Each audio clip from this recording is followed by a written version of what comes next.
తల్లి తండ్రి, ఓకే, చెల్లెలు అన్న, ఓకే, యజమాని సేవకుడు, ఓకే, అత్త మామ. సార్ ఇక్కడైతే నాకు క్లియర్గా అర్థమైపోయింది సార్. ఫిమేలు మేల్ సార్, అది ఒకే క్యాడర్ ఒకే లెవెల్ అనుకోవచ్చు. తల్లిదండ్రులు ఒకే లెవెల్, అవునా? అందులో ఒకరి తల్లి ఒకరి తండ్రి, అంటే ఒకరు ఫిమేల్ ఒకరు మేల్. ఓకే, ఫిమేలు మేల్ ఇచ్చాడు. చెల్లెలు అన్న, ఓకే, వీళ్ళిద్దరు కూడా జనరేషన్లో ఉంటారు, అవునా కాదా? సో నా లేయర్లో నా లెవెల్లో ఉంటారు కదా, ఒక ఫిమేలు ఒక మేల్.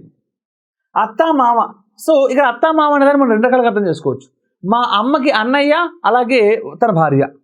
మా నాన్నకి చెల్లెలు మరియు తన భర్త, లేదా మా ఆవిడకి అమ్మా నాన్న, లేదా ఫిమేల్గా తీసుకుంటే వాళ్ళ హస్బెండ్కి అమ్మా నాన్న, ఎవరైనా అవ్వచ్చు, అవునా కాదు? సో ఇక్కడ అత్త మామ తీసుకుంటే అత్త ఫిమేలు మామ మేలు, వీళ్ళిద్దరు కూడా ఒకే జనరేషను ఒకే లెవెల్, అవునా కాదా?